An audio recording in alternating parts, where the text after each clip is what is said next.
village, we go to our nearest area. So, in our case, sabi natin, is this church. In this church, we say that there is God, there is Christ. Pero, yan nga, each and every one of us will seek God differently. Yan nga, so we will discuss this further. So, sa next slide please. So, our initial purpose, sa first purpose, is to seek God and to find Him.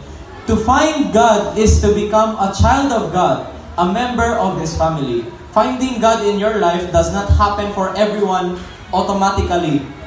In order to find God, you must seek Him.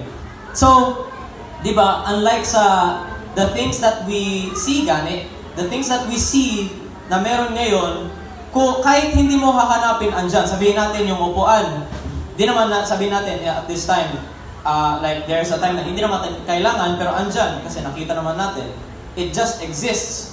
Pero, iba rin kasi yung when you try to find God, ikaw yung unang mag-approach. Kasi ganun din yung nangyayari sa ibang Bible characters. Hindi naman sa automatic na biglang, "Ooh, I'm God. I'm gonna let you do these things for my name." Hindi naman siya ganyan.